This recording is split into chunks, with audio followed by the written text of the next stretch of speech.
Udara di nagari Alohan Panjang terasa seperti beludru basah yang mencekik berabad-abad lamanya, memendam aroma kapur barus, lumut purba, dan ketakutan yang mengakar. Sari yang baru 6 purnama melahirkan putra pertamanya, Maimun, mendapati dirinya terperangkap dalam lingkaran obsesif ritual perlindungan. Jendela-jendela rumah gadang mereka yang seharusnya memancarkan kehangatan, kini ditutupi rapat oleh kain hitam tebal dan dilumuri arang. Di bawah kasur, ia menumpuk lada hitam, bawang putih, dan jarum yang belum terpakai senjata-senjata primitif melawan entitas yang tak kasat mata. Legenda Palasik, makhluk berwujud kepala melayang dengan isi perut menjuntai yang mencari saripati bayi, bukanlah dongeng pengantar tidur di tanah Minang, melainkan realitas mengerikan yang menghantui setiap ibu yang baru beranak. Malam itu, di bawah bulan sabit yang digerogoti awan kelam, suara tangisan bayi tetangga, Inang Kanti, tiba-tiba terputus, diikuti oleh keheningan yang lebih menyeramkan daripada jeritan apapun.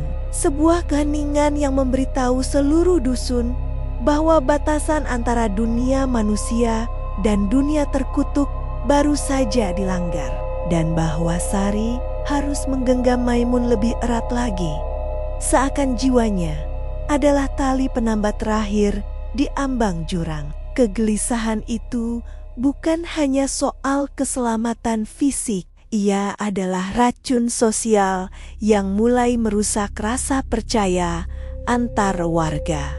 Sebab Palasik adalah manusia biasa di siang hari, terikat pada sumpah serapa ilmu hitam yang tak termaafkan. Insiden yang menimpa bayi Kanti mengukuhkan teror yang sudah lama berbisik di celah-celah bambu. Palasik sedang aktif berburu. Dalam 3 malam berikutnya, 3 keluarga lain melaporkan gejala yang sama. Bayi yang tiba-tiba lesu, kulitnya menguning bak kunyit layu, dan yang paling mengerikan, denyut nadinya melemah.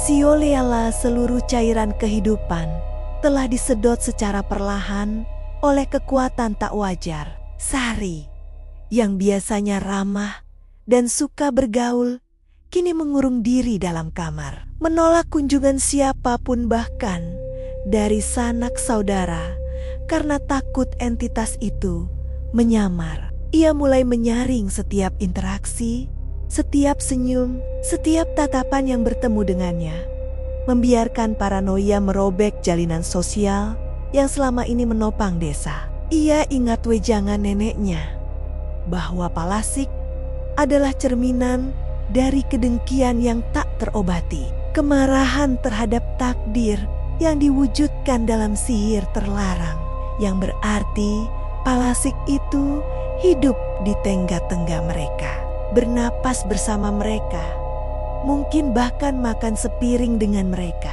Kecurigaannya terfokus pada seorang janda tua di ujung desa yang dikenal karena tatapannya yang kosong dan isolasinya yang ekstrem. Sebuah sosok yang secara historis selalu menjadi sasaran empuk bagi tuduhan sihir. Namun Sari merasakan bahwa ketakutan kolektif terhadap satu orang justru melemahkan perlindungan sejati, karena ia mengalihkan perhatian dari kehancuran moral di dalam komunitas itu sendiri. Ketakutan Sari mencapai puncaknya ketika Maimun mulai menunjukkan tanda-tanda yang mengkhawatirkan. Ia menangis tanpa air mata, dan suhu tubuhnya terasa dingin. Meskipun udara di luar lembab dan panas, para sesepuh adat dan pemuka agama desa berkumpul di balai, bukan untuk berdoa bersama, melainkan untuk memperdebatkan siapa yang harus dikucilkan, siapa yang membawa aib sihir ke nagari. Kehangatan Minangkabau yang terkenal kini terasa beku. Gosip dan fitnah menjadi bahan bakar utama dalam persidangan tak resmi yang mengarah pada tuduhan brutal terhadap janda Balian, sang pembuat obat tradisional yang tangannya sering gemetar. Sari menolak ikut serta dalam pengejaran massa yang didorong oleh kepanikan tersebut. Menyadari ironi yang menyakitkan, ketakutan mereka terhadap Palasik telah mengubah mereka menjadi Palasik bagi janda Balian. Menghisap martabat dan kemanusiaannya, keputusannya untuk tetap tinggal di rumah, melindungi Maimun dengan caranya sendiri, adalah sebuah pemberontakan filosofis terhadap kekuasaan massa yang sedang gelap mata. Sebuah taruhan bahwa cinta dan kewarasan akan menjadi benteng yang lebih kuat daripada jarum dan ancaman. Namun, di tengah kesendiriannya, ia merasakan hembusan dingin yang merayap di bawah lantai rumah panggungnya, diikuti oleh aroma aneh seperti tembaga dan tanah basah. Aroma yang menandakan bahwa entitas yang sesungguhnya sudah tiba, diundang bukan oleh arang, melainkan oleh keretakan dalam persatuan manusia tepat di tengah malam. Ketika embun tebal menggantung di pukuk-kukuk pohon kelapa dan jangkrik berhenti bersuara secara serempak, Sari mendengar suara yang menembus keheningan yang mencekam. Suara kelapak-kelapak yang basah dan berat, seperti potongan daging mentah yang menghantam atap rumbia secara berulang-ulang, menandakan kedatangan Palasik. Suara itu bergerak perlahan, mengitari rumahnya, mencari celah, menguji pertahanannya yang rapuh. Sari memeluk Maimun seerat mungkin di balik kelambu anti sihir. Jantungnya berdebar kencang. Ia dapat merasakan napasnya sendiri yang pendek dan dangkal. Suara itu berhenti tepat di jendela kamar mereka. Dan Sari, dengan keberanian yang lahir dari naluri primal seorang ibu, memaksa dirinya membuka mata. Ia melihat bayangan gelap yang bergerak-gerak di balik tirai hitam yang ia pasang. Bukan hanya bayangan kepala, melainkan bayangan usus dan organ dalam yang menggayunion seiring pergerakannya yang tak alami. Ia tahu Palasik tidak bisa diusir hanya dengan doa. Ia harus dihadapi, dan Palasik mencari rasa takutnya untuk diserap. Sari menyadari bahwa ia tidak hanya berjuang untuk Maimun, tetapi juga untuk martabatnya sendiri, untuk tidak membiarkan teror mengubahnya menjadi budak yang pasif. Ia meraih parang tua milik suaminya yang selama ini tersimpan di balik peti.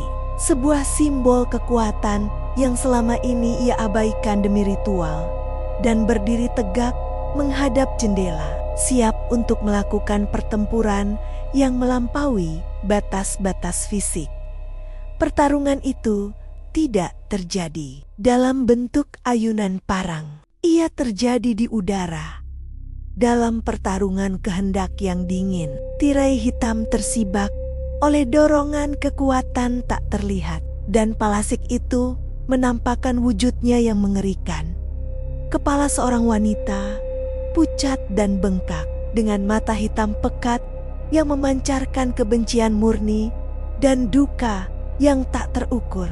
Lehernya terputus secara brutal, dan dari sana menjuntai jalinan usus dan organ yang lembab, mengeluarkan bau amis yang memualkan. Palasik itu tidak langsung menyerang. Ia menatap Sari dengan tatapan yang menyiratkan rasa lapar yang abadi, membiarkan kengerian fisik memenjarakan korbannya terlebih dahulu. Namun, Sari dalam momen kejelasan yang langka di tengah teror tidak melihat iblis. Ia melihat penderitaan manusia yang terdistorsi. Ia melihat rasa sakit penolakan, kepahitan karena diasingkan oleh komunitas, dan dendam yang mengubah jiwa menjadi monster.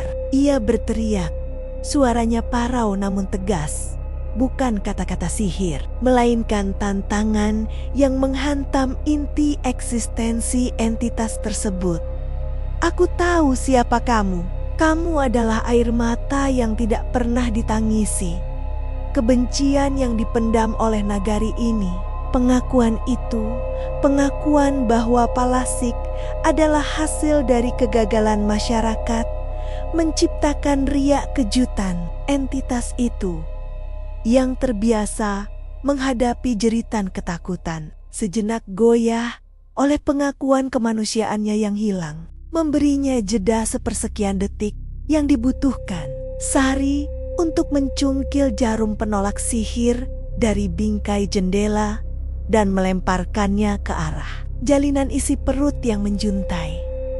Jarum itu, meski kecil, menembus lapisan usus yang basah, dan Palasik mengeluarkan suara melengking yang mengerikan. Bukan seperti setan, melainkan seperti tangisan kesakitan seorang wanita. Wujudnya mendadak menyusut, dan dalam sekejap mata, kepala itu melesat menjauh, meninggalkan bau belerang dan noda darah yang hanya setitik di kusen kayu. Maimun diselamatkan, namun kemenangan Sari terasa pahit. Keesokan paginya, janda Balian ditemukan menghilang, dan desa dengan puas meyakini bahwa mereka telah mengusir Palasik. Tetapi Sari tahu kebenaran yang jauh lebih dalam dan filosofis. Palasik yang menyerangnya bukanlah janda Balian atau sekadar entitas dari dunia lain, melainkan manifestasi dari kejahatan sosial yang dibiarkan membusuk, yaitu fitnah, kecemburuan terhadap kebahagiaan orang lain, dan keruntuhan adat hukum sosial yang seharusnya menjamin perlindungan. Pelajaran yang ia dapatkan bukan hanya tentang cara menangkal sihir, melainkan tentang cara menjaga hati nurani masyarakat. Sebab selama komunitas Minangkabau membiarkan kecurigaan, ketidakpercayaan, dan pengucilan tumbuh subur di antara mereka, mereka akan terus menghasilkan monster mereka sendiri, monster yang terbang dalam kegelapan, mencari kehidupan yang sebenarnya hanya haus akan pengakuan dan kasih sayang yang telah lama ditolak. Sari akhirnya mengerti, perlindungan terbaik bagi Maimun bukanlah parang atau jarum, melainkan keberanian untuk membangun kembali jembatan kepercayaan di nagari yang telah retak.